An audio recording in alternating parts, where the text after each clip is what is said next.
move to question time, and I'll call Senator Cash. Thank you, President. My question is to the Minister for Foreign Affairs, Senator Wong. Do you agree with the Minister for Trade and Tourism, Senator Farrell, that the United States is not Australia's most trusted ally? And if not, will you call on Senator Farrell to withdraw his controversial remark? Senator Walsh. I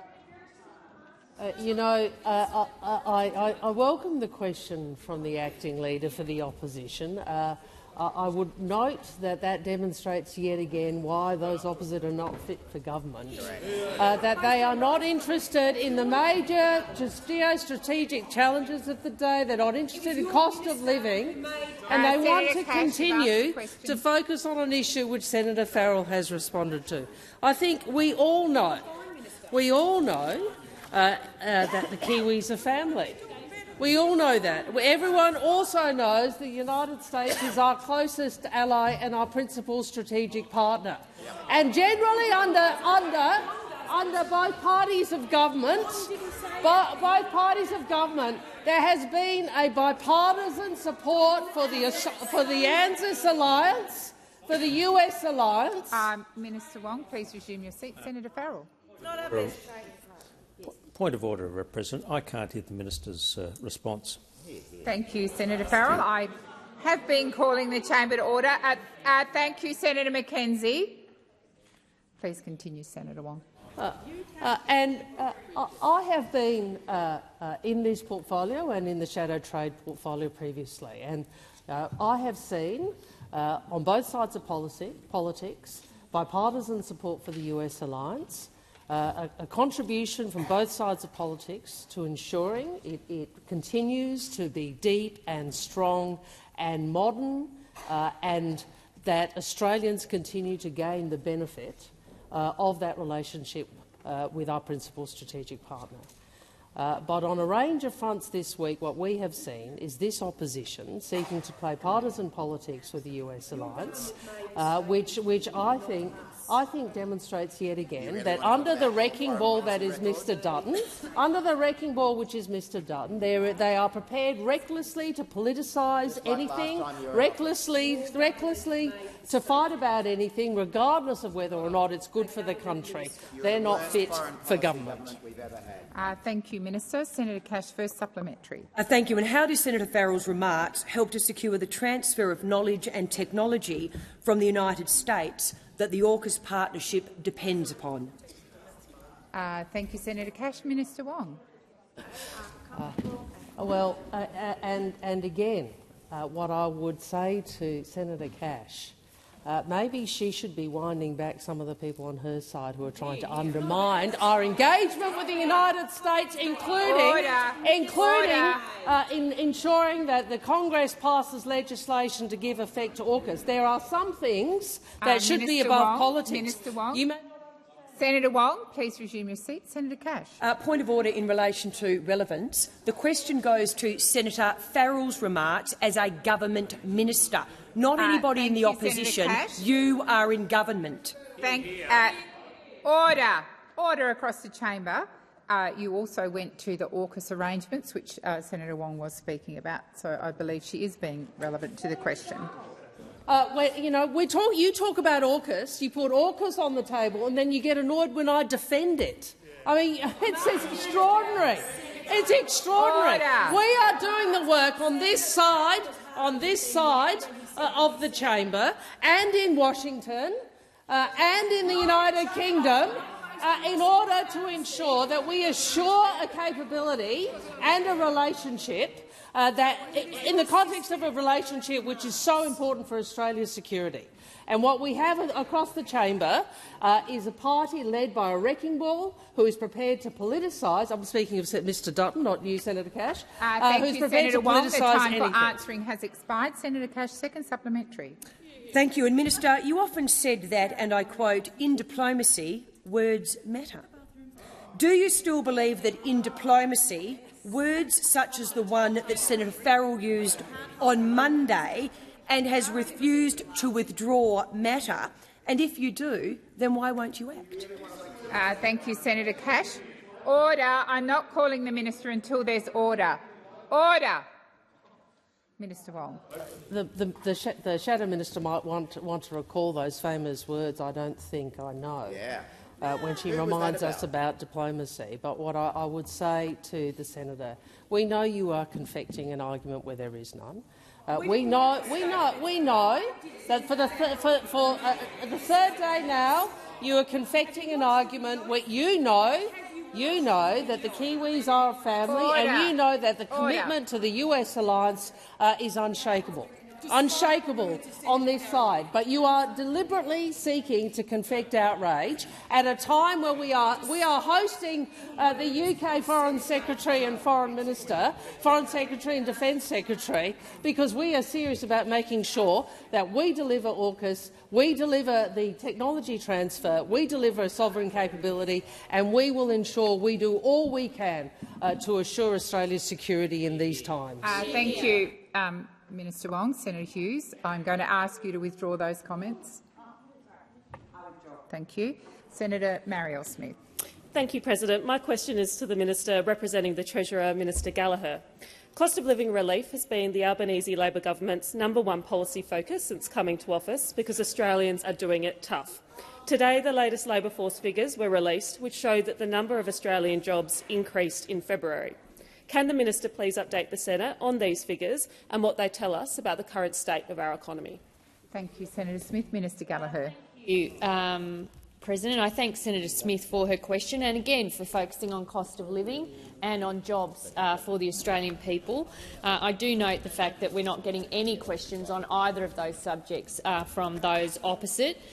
Today's remarkable jobs figures, the labour force figures that were released today, really are extraordinary, showing that the unemployment rate has been revised down to 3.7%, substantially down on last month's, and again showing the record level of job numbers, 790,000 jobs, 790,000 jobs that have been created under this Labor government. 790,000 jobs. So when we talk cost of living, we know that getting wages moving and getting people into jobs so they can work more and earn more has been a key focus of our economic plan. Today's new job figures show 116,500 new jobs were created in February. What we're also seeing is that we're seeing inflation moderate, our employment rate remaining incredibly resilient. We've had a welcome pause on interest rates. We're seeing wages growth for the first time in a decade. These are all really important measures to make sure that, along with our other policies on cost of living, people are earning more, people are working more, and under our tax cuts, they will keep more of what they earn. And we know those opposite hate it. They hate the fact that there's been 790,000 jobs created under this Labor government's economic plan. And in addition to that, our cost of living measures, combined with these incredible results, mean we are doing what we can to support people through this time. Thank you, Minister. The time for answering has expired. Senator Smith, first supplementary. Thank you, Minister. South Australians have told me that the Albanese Labor government's support for cost of living pressures that they've been facing has been some welcome relief, and in particular they've been supportive of Labor's tax cuts for all taxpayers. Can the Minister please outline the impact of the labour market results for my home state of South Australia? Thank you, Senator Smith. Minister Gallagher. And I thank Senator Smith for that, and again for her focus on making a difference to her community. 100% of taxpayers in South Australia will get a tax cut on the 1st of July. And when you look at the labour market figures, absolutely incredible results in your home state, Senator Smith. In fact, it shows that South Australia's unemployment rate has fallen to 3.2%. This is the lowest rate in South Australia since 1978. It's an incredible result. Since 1978, South Australians haven't seen an unemployment rate that low. When we came to government, the South Australian unemployment rate was 4.7%.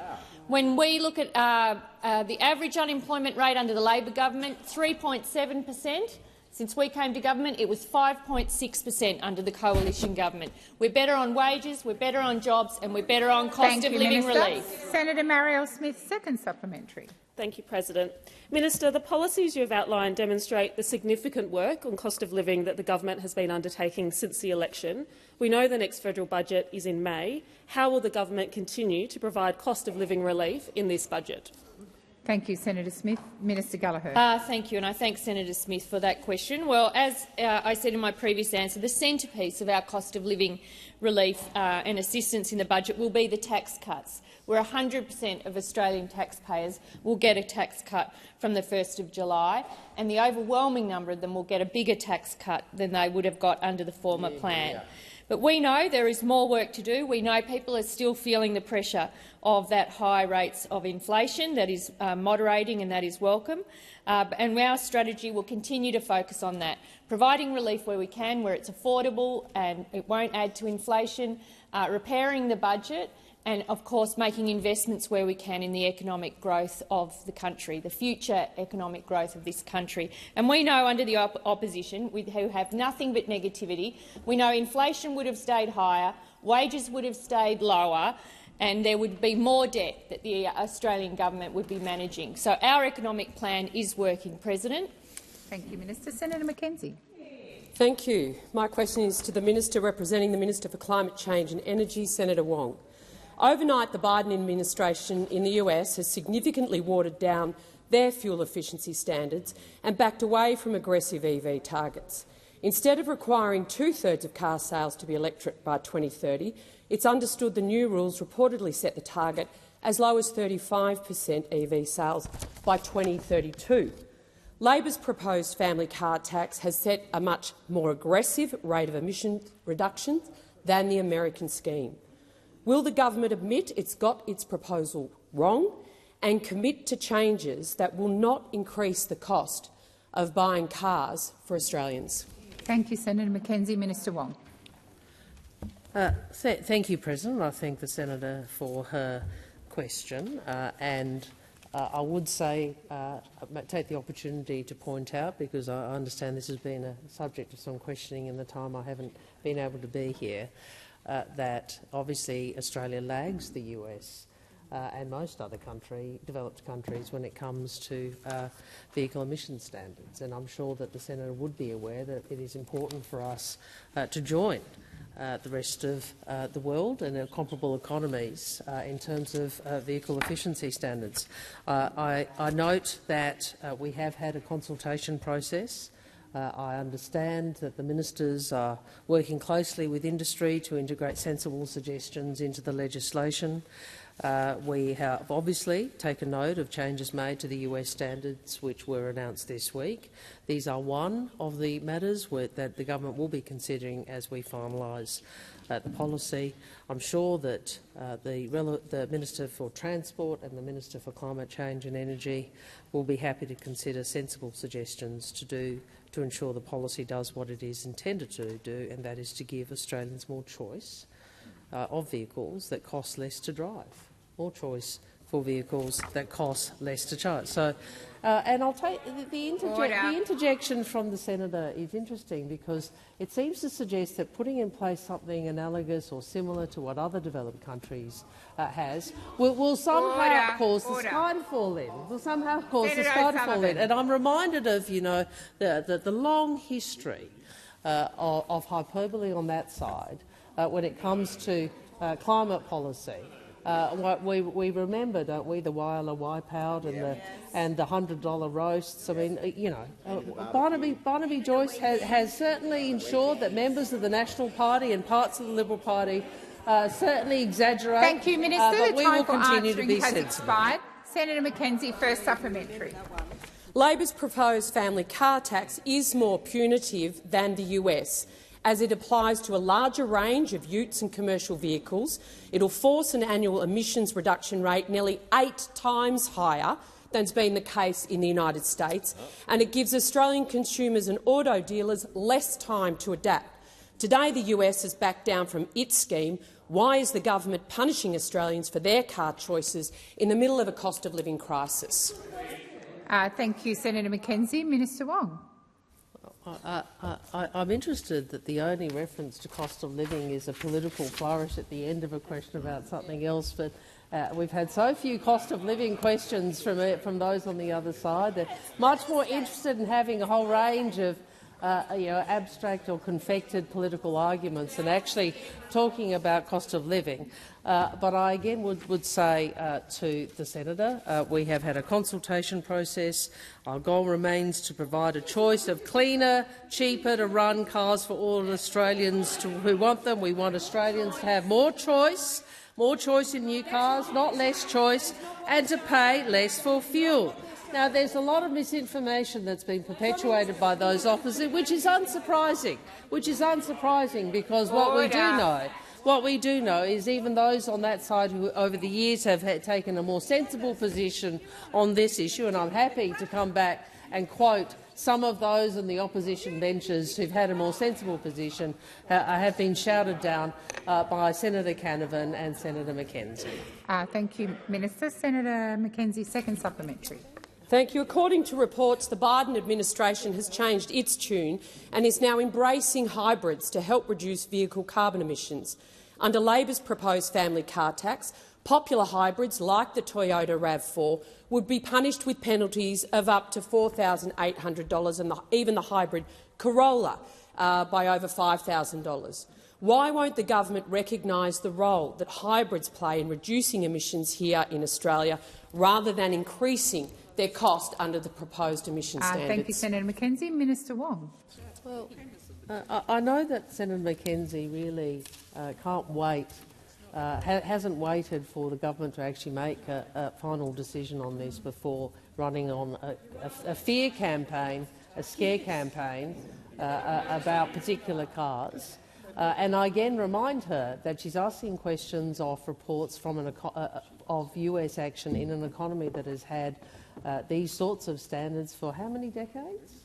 Decades. I can't recall. Decades. And so the scare campaign, I think, falls a little short when we're reminded that, in fact, the United States, which she's asking about, has had these standards in place for many years. The government will take an appropriate Minister Wong, please resume your seat. Senator Mackenzie. On relevance, Madam President, the question was about the role hybrids play in a low-emissions transport sector going forward, whilst being absolutely ruled out. And it's not me, it's not the US, it's actual economic modelling that says the case. Thank you, Senator Mackenzie. It also went to the Biden administration, so the minister is being directly relevant to your question. Minister, please continue. So, if I may quote Mr Fletcher, so when fuel efficiency standards were first introduced, were introduced in the US, the most popular models before introduction stayed the most popular models after introduction. From Paul Fletcher, there wasn't a material change in price. We don't expect that there would be a material change in price here. Thank you, Senator Wong. These are your own colleagues. Order. Senator Faruqi. Thank you, President. My question is to the Minister representing the Prime Minister. Minister, racism systematically disadvantages and immensely harms people of colour. The dispossession and violence against First Nations that started with invasion continues to this day. 21st of March is marked world over as the International Day for the Elimination of Racial Discrimination, IDIRD, which the Howard government replaced with Harmony Day to erase historic and ongoing racism in Australia. Then the Morrison government concocted Harmony Week, an entire week to whitewash the reality of racism. Not actively tackling racism at this time, while hiding behind a mask of harmony, is hollow and harmful, and it doesn't make us feel good. Minister, will the Albanese government replace the superficial Harmony Week with a meaningful week of anti-racism? Thank you, Senator Faruqi. Minister Wong. Minister Wong, please resume your seat. Order. Senator Faruqi and her party have listened in silence to questions asked by the opposition. And Senator Mackenzie in particular, you need to listen in silence. Minister Wong. I had the opportunity today to go down to my department to speak about the International Day for the Elimination of Racial Discrimination and to launch a document, report that I'm very proud of, which is about trying to ensure that within the Foreign Service we not only ensure that everybody can be the best of who they can be and are not held back, but more importantly that we celebrate and make front and centre one of our great strengths as a nation, which is our diversity. That we bring the experience of First Nations people and that proud heritage to our foreign policy and to our diplomacy, and that we leverage and utilise and all of the talents of the diverse cohort which makes up the people who work for the Department of Foreign Affairs and Trade. So, Senator, and what I would also say to you is it is what we do, it's what we all do to eliminate racism. It's what we do in our lives, it's what we do in this chamber, it's what we do in our workplaces, it's what we do in public transport, it's how we speak. And one of the things I would really encourage in this place is for us to try and speak as a collective, because I would hope that on this issue,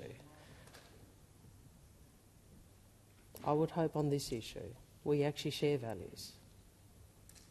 And you know, my view, I don't. For me, what things are called, I personally don't have an issue with the word harmony, but I'm also happy to talk about the elimination of racial discrimination and my own personal experience of racism, and to try and empower those who still experience racism too often and so often, and to do all we can to ensure we live in a society, a world, and operate in this chamber in a way that is respectful. Thank you, Minister. The time for answering has expired. Senator Faruqi, first supplementary. Thank you, President. Minister, today is Closing the Gap Day, and we are nowhere near closing the gap.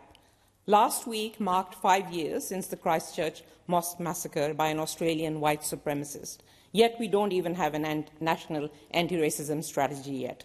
Minister, will the government follow the Greens in establishing a stand-alone anti-racism portfolio in Cabinet to reckon with the seriousness of racism in this country? Thank you, Senator Faruqi. Minister Wong. Can I just go to the last point? I think it's all of our jobs. I do. I think it's all of our jobs. I think racism is still pervasive. We know what it means. It derives from not seeing another person as seeing the other person as other and diminishing them and enabling. I really find it distressing that you are going to interrupt when I'm talking about this. You really. Senator Wong, I ask you to direct your answers to the chair. Senator McKim. That was going to be my point of order, thank you. Chair. Have you finished your answer, Senator Wong? Senator Faruqi, second supplementary. Thank you, President. Minister, Eid marks the day police massacred 69 peaceful protesters demonstrating against apartheid in South Africa.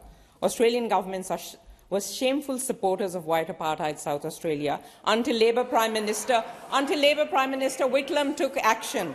Minister, we are now witnessing an apartheid against Palestinians. Senator Faruqi, what will it take? Senator Faruqi, order across the chamber. Order. Order.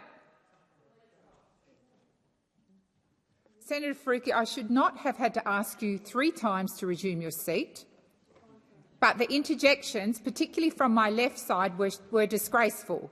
The senator has the right to ask her question in silence. Senator Faruqi, please continue. Minister, what will it take for the Labor government to withdraw its support for the apartheid and genocidal state of Israel? Thank you.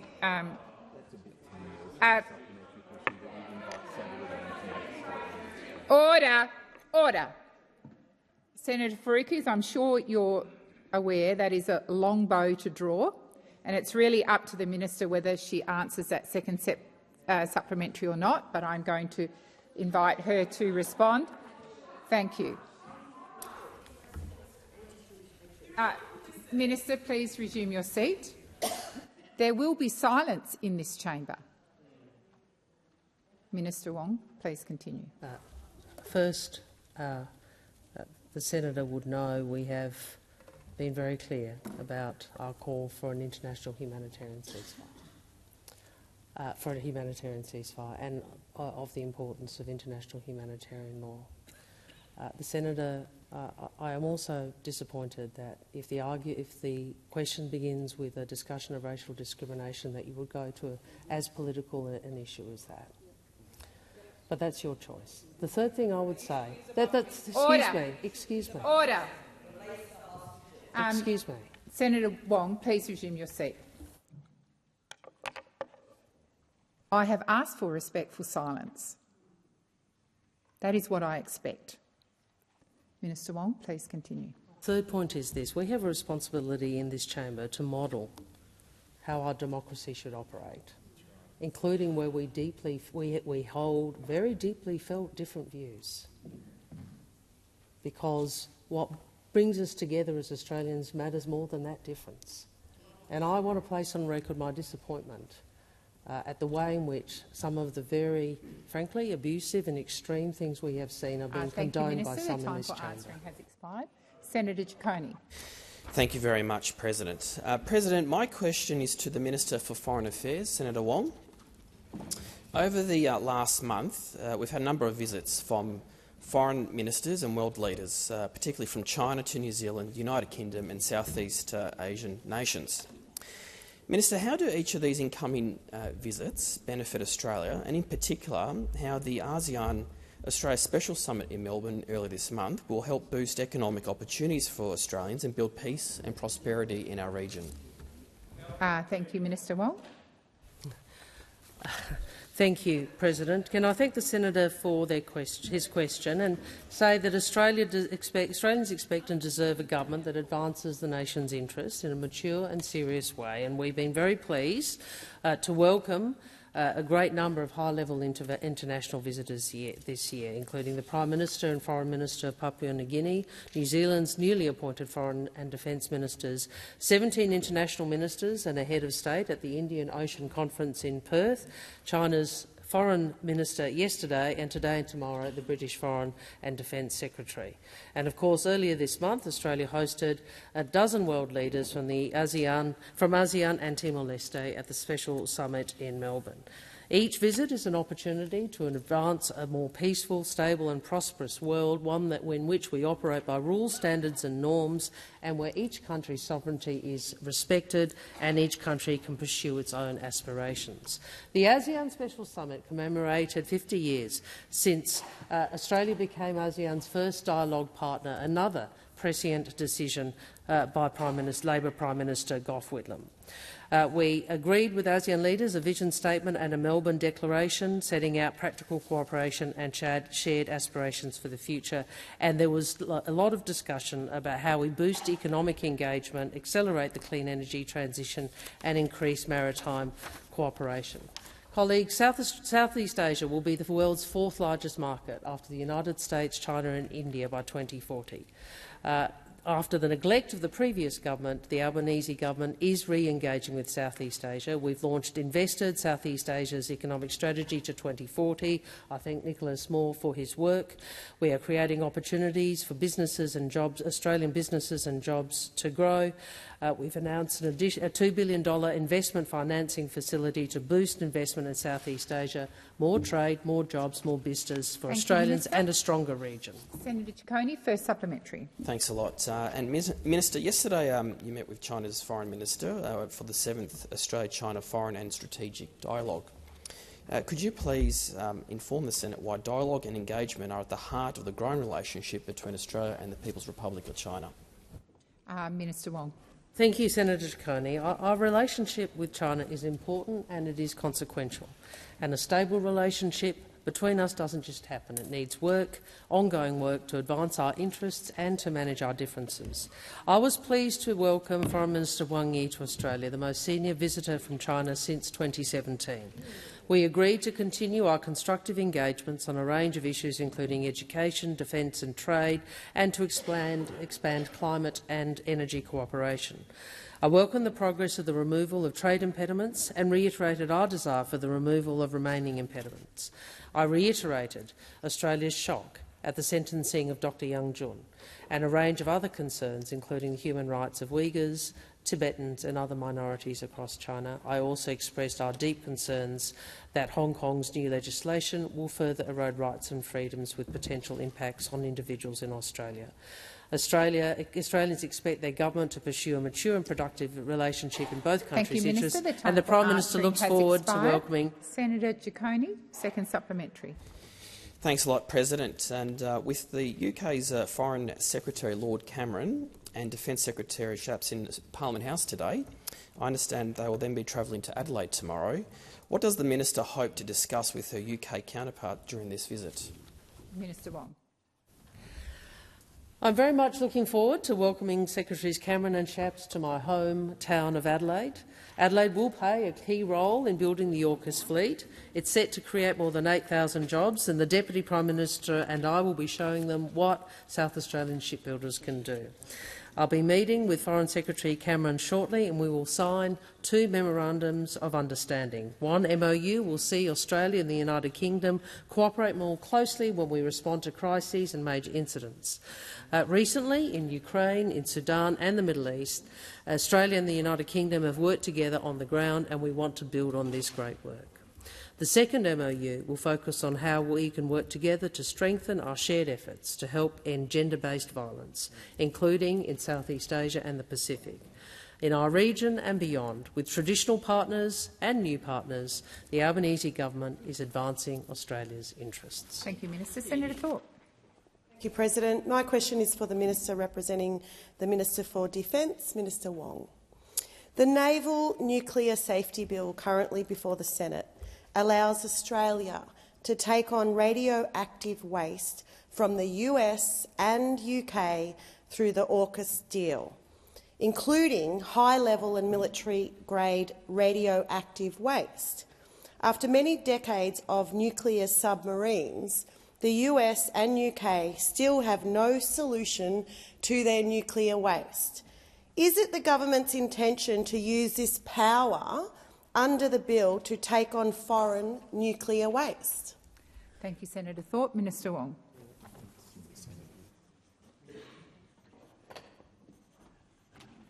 Thank you, President, and thank you to Senator Thorpe for her question. And I'm sure in the context of the committee debate there can be perhaps a more detailed answer.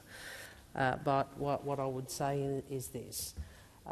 In our commitment to AUKUS, there was no deviation whatsoever from Australia's position, and in particular the position that the Albanese government has articulated, but I think the same position from those opposite when they were in government, our commitment to nuclear non-proliferation. And we made very clear that how we would handle the acquisition of nuclear-powered submarines would be to work very closely with the International Atomic Energy Agency to ensure we remain compliant with our obligations as a non-nuclear party under the NPT. So what I would say to you is we intend to apply the strictest standards. We are working very closely with Director General Grossi of the IAEA to ensure that is the case. And we have no intention of establishing a domestic nuclear industry in Australia. What we do intend to do is to acquire a nuclear-powered submarine capability. Thank you, Minister. Senator Thorpe, first supplementary. Thank you, President. A Defence spokesperson told a Senate inquiry last week that it is not the government's intention to take on foreign nuclear waste. If that is the case, will your government commit to amending the bill to remove any possibility of future governments hosting foreign nuclear waste in Australia? Thank you, Senator Thorpe. Minister Wong. Senator, thank you for placing that on the record. I wasn't aware of the Defence officials' comments, and I'm grateful that they are consistent with what I have said. In relation to your proposition, I will take on board your proposal and refer it to the Minister for Defence. I would also say to you, if that is a commitment that is being sought, there are obviously other ways in which that commitment can be given in the chamber, but that's a matter that would need to be negotiated with the Minister for Defence, and I'll undertake to ensure that he is aware of your interest in this matter. Senator Thorpe, second supplementary. Thank you, President. Thank you, Minister. Does your $368 billion for AUKUS include the long-term costs of managing and disposing nuclear waste? Minister Wong. The figure that you have outlined, which did form part of the announcement, is a figure associated with the acquisition and sustainment of the capability. That is the submarine capability. Thank you, Minister. Senator Askew. Thank you. My question is to the Minister for Finance, Senator Gallagher. I refer the Minister to a statement made by the Tasmanian Labor leader, Rebecca White, that, and I quote, "We will make redevelopments at our major hospitals our highest priority for federal government funding in our first term, working with them to deliver these projects." End quote. Funding for these health infrastructure promises would likely run into the hundreds of millions, if not billions, of dollars. Has any request been received for these announcements? Minister Gallagher. Thank you, and I thank Senator Askew for the question on the important issue of health. It's nice to get a question on such a significant matter. In relation to announcements from the Labor opposition in Tasmania, I'm not aware of. I'm not specifically aware of the announcement that you made, but we've made no secret of wanting to work with state and territory governments on delivery of hospital improvements, whether it be through services, and obviously there's discussions all the time with states and territories about hospital infrastructure. It was a key decision point and discussion point at National Cabinet late last year about the hospital reform agreement that's up for negotiation and the pressure that's on state and territory governments around that. So I don't think it's any secret that health systems around the country are under pressure. State and territory governments are finding it difficult to manage some of those pressures and are wanting assistance from the Commonwealth, which we're happy to engage in with Gallagher, the National Health. your seat. Senator Duniam. A point of order, direct relevance. The minister was asked about whether a request was received, and we've talked generally about health, and I haven't heard her say yet whether a request has been received from the Labor leader or not. She did answer that specific point in the first sentence, and she is being relevant. So, Minister, please continue. Is there an election on? Is there an election order, on order. Minister, please continue.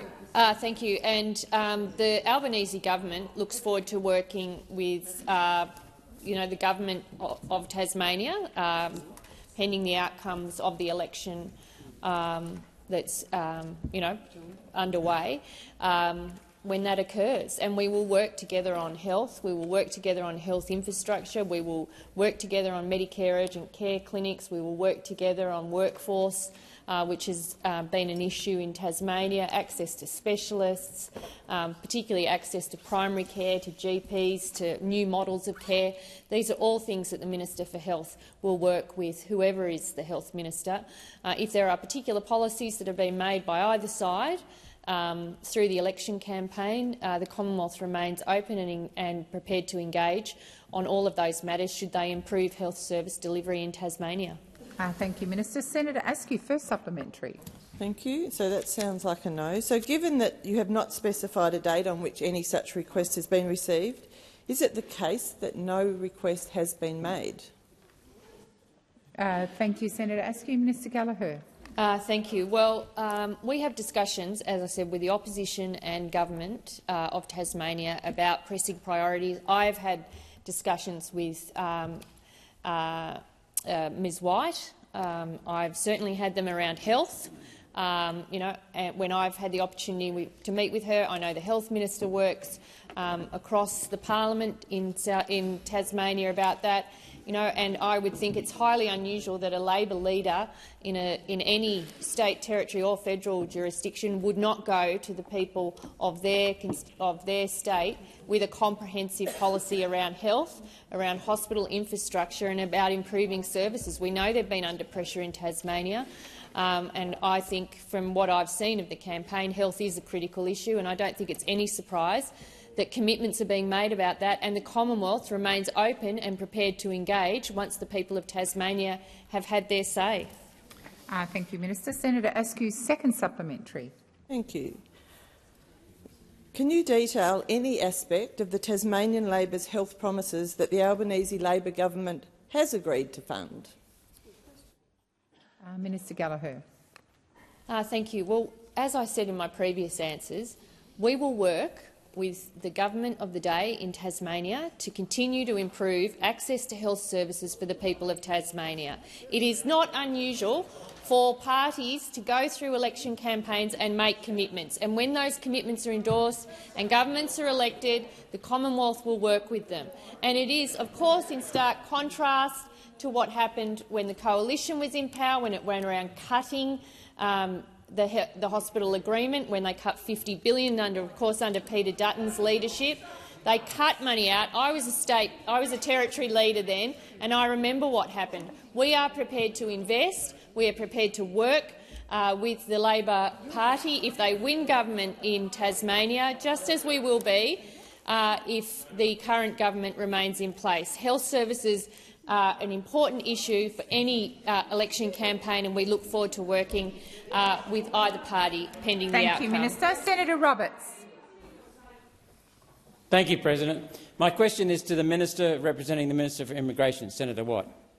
Australia is experiencing the largest immigration intake on record. Australian Bureau of Statistics figures show 518,000 net overseas migrants arrived last year, and 55,375 migrants arrived in January this year alone. 55,375 migrants in 1 month, 40% higher than the previous January record way back in 2009. Minister, how many migrants is this government going to let in this year? Thank you, Senator Roberts. Minister Watt. Thank you, President, and thank you, Senator Roberts. The first thing I'd like to say is that the Albanese government is very proud of the multicultural nature of the Australian population. And I heard you earlier today in another debate, Senator Roberts, acknowledge that your own family has a fairly recent history of migration. And I think we should all recognise the very valuable contribution that migrants have played and continue to play in Australia. Having said that, we do acknowledge that there has been an increase in migration to Australia, particularly as a result of the pause to migration that occurred through the pandemic. The figures that have come out today are entirely expected and are consistent with the forecasts for net overseas migration that we set out in the mid-year budget review at the end of last year. Migration levels are expected to have peaked in 2022-23 and are forecast to drop in half by next year. So our government is doing the hard work, not done before under the former government, to bring migration back to sustainable levels after all comparable countries also experienced a surge post-pandemic. The changes that we made late last year are having a significant immediate impact. For example, student visa grants are down more than 35% on last year's level. And I know for a fact that, Minister O'Neill, Minister Clare, Minister O'Connor have been working very hard on trying to tackle some of the rorts that were left behind in the international student visa system, and that is having results with bringing those student visa grants down by more than 35% on last year's level. The data which has been released today doesn't take into account the very substantial actions that our government has taken to bring down net overseas migration, and that's because most of those actions were implemented mid-late last year. But we recognise this is an issue for Australians and we're taking action to deal with it. Thank you, Senator Watt. Senator Roberts, first supplementary. Thank you, President. With people in Queensland, working families at real jobs, now living in tents, caravans, parks, cars, under bridges, there is a human catastrophe unfolding in this country, in our state. Will you suspend further immigration until everyone who is here now has a bed to sleep in and with a roof overhead? Thank you, Senator Roberts. Minister Watt. Thanks, President, and thanks, Senator Roberts. I absolutely acknowledge that our country has a housing shortage. We have acknowledged that since the day that we were elected and had to deal with the massive housing shortage and housing affordability crisis that was left behind by the former government. And that is exactly why we have been presenting a range of options to this parliament to deal with housing shortages, including the creation of the $10 billion Housing Australia Future Fund. Now, Senator Roberts, for someone who says that we should have more housing to deal with this, I'm surprised that you and Senator Hanson voted against the Housing Australia Future Fund. And in fact, I was reminded that Senator Hanson, in the last 24 hours or so, has described the Housing Australia Future Fund as useless. So you continue to argue that we need more housing, just as the coalition argues for more housing, but when you have an opportunity to do something about it, what you do, you vote no. And we know that you're intending to vote no to the Help to Buy legislation as well. So be consistent. If you want more housing, vote for it. Thank you, Minister. The time for answering has expired. Senator Roberts, second supplementary. Minister, is immigration too high?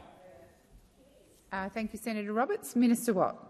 Thanks, President, and thanks, Senator Roberts. Well, the government is already taking action to try to deal with the increase in migration that we experienced after the pandemic, just as all other comparable nations experienced after the pandemic.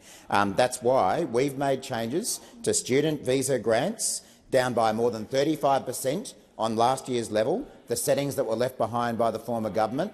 That's why we've taken a range of other actions to fix the utterly broken migration system that was left behind by Mr Dutton, the former Home Affairs Minister, and yet again we're fixing up the former government's mess, while at the same time we're trying to build homes, even though we are obstructed every step of the way by the Coalition, One Nation and all too often the Greens Party. I heard an interjection before that people don't want public housing, they want home ownership. First, they do want public housing, and second of all, home ownership is exactly what we're trying to through our Help to Buy scheme. It's in the name, Help to Buy. Thank you, Minister Watt. Senator Sheldon. My question is to the Minister for Emergency Management, Minister Watt. Given our country is facing more frequent and intense natural disasters, and as a result more Australians are now living in areas of high risk of floods, bushfires and cyclones, this increased risk has made insuring homes more expensive for many Australians. Minister, what is the Albanese Labor government doing to deliver tangible national action to reduce climate and disaster risks and put downward pressure on cost of living? Thank you, Senator Sheldon. Minister Watt. It is a good question, Senator Davey, and I've got a very good answer as well. I'm very pleased, and can I also thank Senator Sheldon for his ongoing work as the Special Envoy for Disaster Recovery. I know that only recently he was in Far North Queensland, where he and Senator Green have both been doing terrific work to assist Far North Queenslanders recovering from the cyclones and floods that we've seen in the last couple of months. Since our election in 2022, the Albanese government has worked hard to ensure that Australia is much better prepared for natural disasters. Increased disaster risk is the single biggest contributor to the higher insurance costs that many households are experiencing. Rising insurance premiums is another cost of living pressure on Australians, which the former government allowed to spiral out of control. Without insurance, people face longer recovery times and need to rely on their own savings or funding from governments or charities to support recovery. And today I was proud to announce that in a world first, two of Australia's biggest insurers are now providing discounts to customers who complete a bushfire resilience self-assessment through the government-funded free Bushfire Resilience Rating app. Thanks to a $3 million investment from the Albanese government, Australians living in bushfire-prone areas have the science and power in their hands to improve their homes' resilience. And the discounts announced today by Suncorp and NRMA for high resilience ratings can be up to $500 off your premium for people living in the highest risk areas. This is real cost of living relief for Australians doing it tough. The higher the bushfire risks at a location, the higher the discount provided to customers who improve their homes' resilience. To date, 19,000 households have accessed the app since it was launched in October last year. Many of the recommended actions through the app cost very little or nothing at all. So this is a practical step with an investment by the Albanese government that is helping take some of the pressure off Australians with their insurance premiums. Thank you, Minister. Senator Sheldon, first supplementary. Minister, noting the Albanese government's investments are making Australia safer and more resilient to the impacts of natural disasters, what other measures have been implemented in the resilience space, and how are these investments helping with cost of living? Thank you, Senator Sheldon. Minister Watt. Thanks, President, and thanks, Senator Sheldon. We know that investment in resilience and mitigation not only makes Australians safer when disasters strike, it also reduces the cost of recovery for governments and households. And with a massive $1 billion pipeline of resilience and mitigation investment over the next 5 years through the Albanese government's flagship Disaster Ready Fund, we expect to see these benefits continue to flow through to Australians in the coming years. On the other hand, the former government had to be dragged kicking and screaming to even acknowledge climate change, and we know there's a few of them who aren't quite there yet. Maybe by 2050 they might acknowledge climate change is happening, let alone did they ever invest in disaster risk reduction. They failed to act as natural hazards grew more frequent and intense, and their $4 billion emergency response fund didn't spend a single dollar on disaster mitigation, and their inaction is what's created the environment for rising risk and insurance premiums. The Albanese government takes these issues seriously. Thank you, We're Minister. making Australia better answering prepared. has expired. Senator Sheldon, second supplementary. Minister, right now communities in the Northern Territory are experiencing severe weather following Tropical Cyclone Megan. Minister, can you provide an update on the current severe weather situation across Australia? Thank you, Senator Sheldon. Minister Watt. Thanks, President. Thanks, Senator Sheldon. We do continue to see severe weather occur in many parts of Australia, with the high-risk weather season not yet over. Even today, we see bushfires in some parts of Western Australia, floods in some parts of Queensland, but of course most focus is on the situation in the Northern Territory. In Borroloola, the MacArthur River, already at record-breaking a height of 17.6 metres, is likely to peak between 3 and 6 p.m. today. In response to requests from the Northern Territory Government, the Commonwealth has worked quickly to activate the ADF, and we've now approved a number of requests for additional assistance over the past 4 days.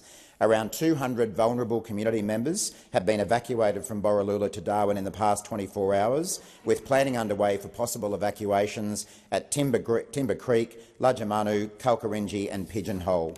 The level of flooding in Borroloola and across the Northern Territory is extremely concerning, and I encourage all community members to heed the advice of officials and take decisive action early. We'll continue to work with the Northern Territory Government to keep people safe. The time for asking has expired. Senator Patterson. Thank you, Madam President. My question is to the Minister representing the Prime Minister, Senator Wong. Minister, can you confirm reports that the government has removed the Directors-General of ASIO and ACIS as regular attendees at the National Security Committee of Cabinet, and that they are now only invited on a case-by-case basis? Minister Wong. Thank you, President. Thank you to Senator Patterson for his question. And he would know, and I'm sure he knew this when he stood to ask the question, that we don't disclose the workings of the National Security Committee of Cabinet. But what I would say to you is that both the Director, DG of both of those DGs of both of those organisations are fine officers, and their advice is sought and considered very carefully by government, and including by me. I'm aware that there have been some outside of this place who've chosen to be critical of some members of our intelligence community, and I would say, as a minister who has the opportunity to engage with and rely on their and consider their advice, they are highly professional, excellent officers, and we're very pleased that they work with us as well as they do. Thank you, Minister. Senator Patterson, first supplementary. And I do welcome the Minister's defence of our professional public servants in the intelligence community. Minister, can you confirm reports that the Secretary of the Department of Climate Change, Energy, Environment and Water is now a regular attendee of the National Security Committee? Why does the government think that he has superior insights on national security to the Director-Generals of ASIO and ACIS? Thank you, Senator Patterson. Minister Wong. I'm in a somewhat difficult position because we don't comment on the workings of those committees, but I would say to you I had never heard that before until you raised it. Whoops. Senator Patterson, second supplementary. There are media monitoring services available for such things, Minister. Thank you. It wasn't mine. Did the Prime Minister remove the heads of our intelligence agencies from NSC because they were telling him things he didn't want to hear? And will the Prime Minister commit to reinstating the heads of our intelligence agencies as regular attendees of NSC so they can provide the candid and considered national security advice that this government so desperately needs to hear? Before I call the minister, Senator Watt, I'm going to ask you to withdraw those comments. I withdraw. Thank you. Minister Wong. President, Senator Patterson is generally one of the more sensible members of the. Would you like me to say something else? I can arrange that for your pre-selection, mate, if you really need me to at some point. But he's generally one of the more sensible members of the opposition, and somebody who understands the importance of working together on national security. And frankly, that question is beneath him. Senator Steele. Order. I've got a senator on his feet about to ask a question. Thank you, President. My question is to the Minister for Trade and Tourism, Senator Farrell. Over the 2 years since the Albanese Labor government was elected, great strides have been made in improving access into overseas markets for Australian exporters and products and lowering costs for Australian consumers on imported goods. Could the Minister please provide an update on how this progress has come about through a sensible approach to trade agreements and stabilising relations? Thank you, Senator Steele. Minister Farrell. Thank you, President. Thanks, Senator Steele, for his question. And I know he understands just how important trade is, and tourism, to the Western Australian economy, as I imagine you do too, Madam President. The Australian economic prosperity is directly linked to open and stable international markets. 1 in 4 Australian jobs is related to trade. Jobs in export industries pay 5% more on average, and 27% of Australians' economic output is supported by trade.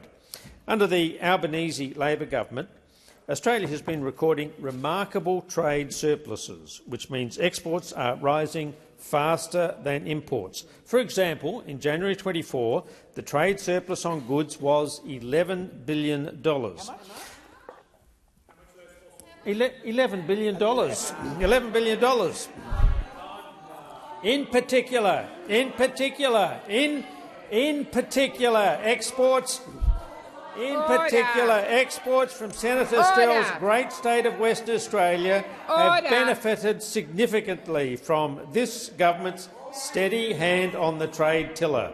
The government is actively progressing a forward-leaning trade agenda by bringing priority agreements into force. Minister Farrell, please resume your seat. Seriously, Senator McKenzie, this is the chamber. We're not at a football match. Minister Farrell, please continue. Thank you for that protection, President. The government is actively progressing a forward-leading trade agenda by bringing priority agreements into force and progressing ongoing negotiations. And the government is working hard to stabilise our trade relationship with China. Trade diversification is a central plank of the government's trade policy strategy. We need to deepen and diversify our trading relationship, particularly in our own region. Earlier this month, the Prime Minister hosted a special summit to celebrate 50 years of partnership with the Association of Southeast Asian Nations. It's an important event which enabled discussions on ways of deepening engagement in the region. Thank you, Minister Farrell. The time for answering has expired. Senator Steele, first supplementary. Yes, thank you, President. I thank the Minister for his answer. I refer the Minister to recent reporting about an interim determination of China's review into tariffs on Australian wine exports, that the tariffs are no longer necessary. Could the Minister please outline to the Senate the work taken towards stabilising Australia's trading relationship with China? Minister Farrell. President, thank Senator Steele for his supplementary question. I know there will be many people, in particularly the Margaret River of Western Australia, who will be keeping and Swan Valley, another beautiful wine area, But the Albanese Labor government is working hard to stabilise our relationship with China without compromising our principles. Sustained engagement and advocacy has led to positive developments in the trade relationship. Just ask Australian exporters in coal, cotton, copper ores, concentrates, timber, logs, oat and hay and barley. We welcome China's interim decision of the 12th of March that the duties on wine are no longer necessary. We expect China will complete its review and remove duties by the end of this month, allowing Australians quality wine, including those in the Margaret River and the Swan, to return to the some of those too, return to the Chinese market, and this has been a remarkable turnaround. Thank you, Minister. The time for answering has expired. And Senator Davey, my apologies to you. You were listening. I was actually referring to Senator McDonald. I think your jackets are the same colour. Senator Sterle, second supplementary. Thank you, President. Thank you, Minister, for your answer. Recently, the Minister attended a ministerial meeting on the Indo-Pacific Economic Framework with some of Australia's key trading partners. Could the Minister provide an update to the Senate on progress towards agreeing further pillars of the framework, including expected trade benefits for Australia? Thank you, Senator Sterle. Minister Farrell. Thank you, President, and thank Senator Sterle for his supplementary question. Of course, with my good friends the Americans, I met my very good friends, the Americans. The Indo-Pacific Economic Framework brings together 14 of the most dynamic and fastest-growing economies in the Indo-Pacific region, with members making up over 40% of global GDP. This month I participated in a virtual IPEF ministerial meeting with my very good friend, the United States Commerce Secretary, Gina Raimondo, which involved the release of key text agreements. An important agreement under IPEF is the Supply Chain Agreement. When implemented, the Supply Chain Agreement will help address concentrations in critical supply chains and promote Australia's— Minister, the time for answering has expired. Senator Wong. Questions be placed on notice.